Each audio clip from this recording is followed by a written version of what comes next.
question I've been getting for quite some time is people have been asking me my opinion on what is the best airsoft handgun. And you know, there's really no right or wrong answer to that question. It really depends on your particular circumstances and what you're looking for in an airsoft gun. But I figured this is as good a time as any. We might as well apply some of our past knowledge and experience and give you guys a quick buyer's guide on what to look for airsoft handguns.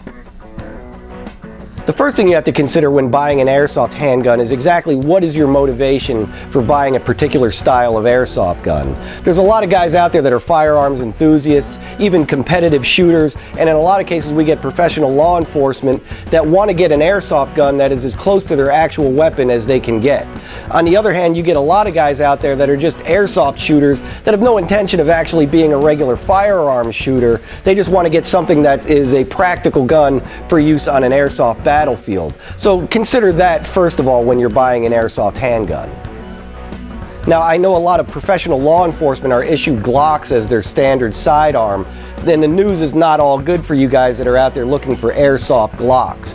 In the world of airsoft, just about every manufacturer in the world is out there has licensed their designs to one airsoft manufacturer or another to reproduce them. Glock, on the other hand, for whatever reason, has not seen fit to actually license their designs to any particular manufacturer. So the problem is you get a lot of different manufacturers that have very Glock-ish looking guns, but they're not exact duplicates of any particular model of a Glock. So there's a lot of non-standard parts that are out there. Where you get into problems with these guns is that when they eventually break down, they're very hard to come by the parts in order to fix these things. Now, if you're in a case where you're law enforcement and you only can get like a Glock 17 or a Glock 18, then you're kind of stuck with whatever models are out there made by whatever manufacturers. But just be aware of the fact that if you do buy one of these, getting parts and getting repairs for them is going to be incredibly difficult. Now, in the way of blowback airsoft guns, my personal recommendation is to go with the high-capacity 1911 design. This is the Cybergun Colt Mark IV series, and the thing that I like about these is that they're highly interchangeable between different manufacturers. This is the Cybergun version.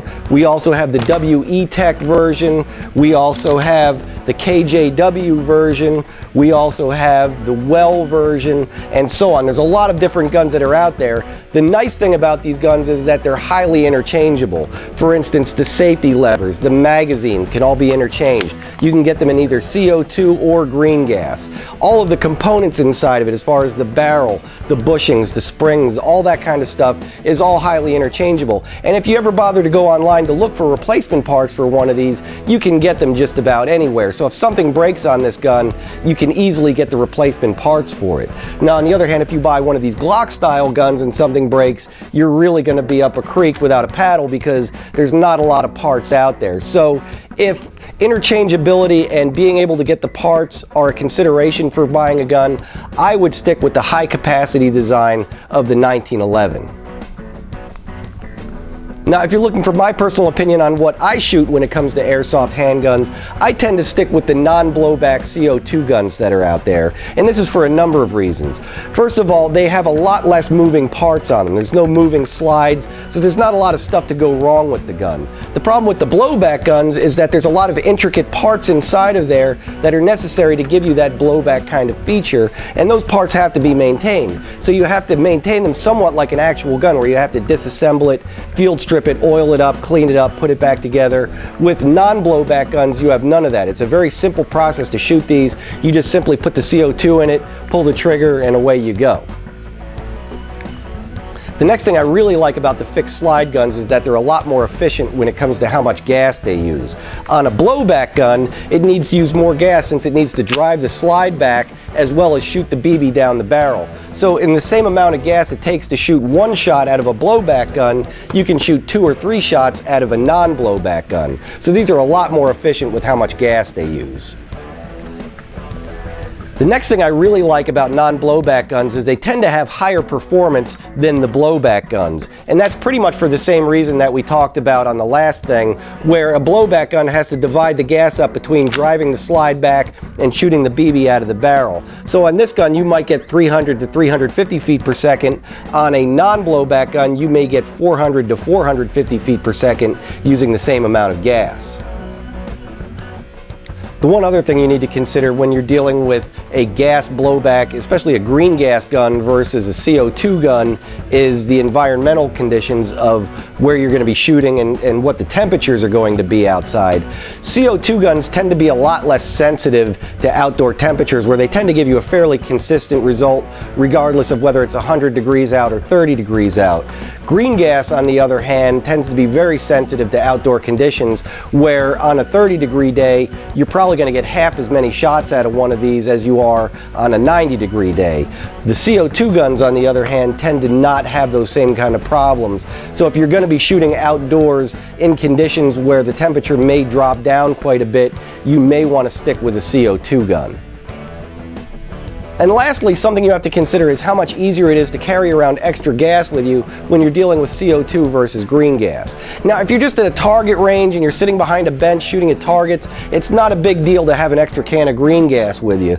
But on the other hand, if you're running around on the battlefield with all of your gear on, your extra magazines, your assault rifle, your pistol, your helmet, and all that stuff, it's a bit of a pain in the neck to have an aerosol can with you when you're running around on the battlefield. CO2, on the other hand, actually fits into those little loops that you can put 12-gauge shotgun shells into, so it's not a big deal to carry around extra gas with you when you're dealing with CO2. Now, in the case of a lot of people, they deal with having extra magazines and just pre-charging them before they go into that particular round. But sooner or later, you're going to run out of gas and you're going to have to put more gas into those magazines, so the odds are you're probably going to have an aerosol can with you one way or the other. But in my opinion, the CO2 wins out because it's a lot more portable and you get more shots between changing, where in a CO2 cartridge, you're going to get about 50 to 100 shots out of one of these, where with a green gas gun, you're only going to get about maybe 20 to 30 shots before you have to recharge the gun with gas.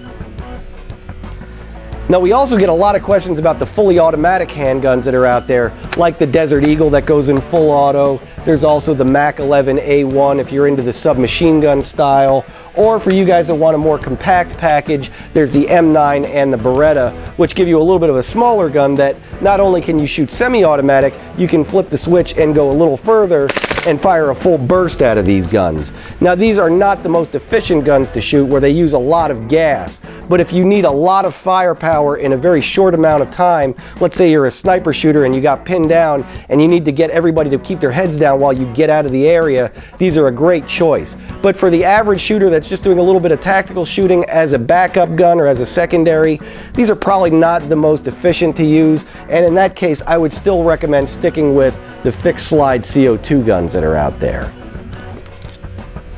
Another gun that seems like a really great idea when you first think about it, but never seems quite to pan out as well as you thought it would, is the 6-shooters. And that's because they only hold 6 bullets. So why would you want to be limited to 6 shots in your weapon when you can get a gun that holds 15 to 20 rounds in it? Now, if you're limited to using a 6-shooter in real life and you need an airsoft gun that's like your actual gun, then this is a great choice.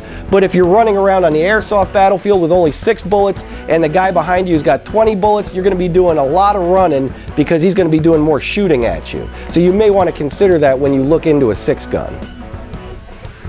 So those are my basic recommendations on what to look for when you're buying an airsoft gun.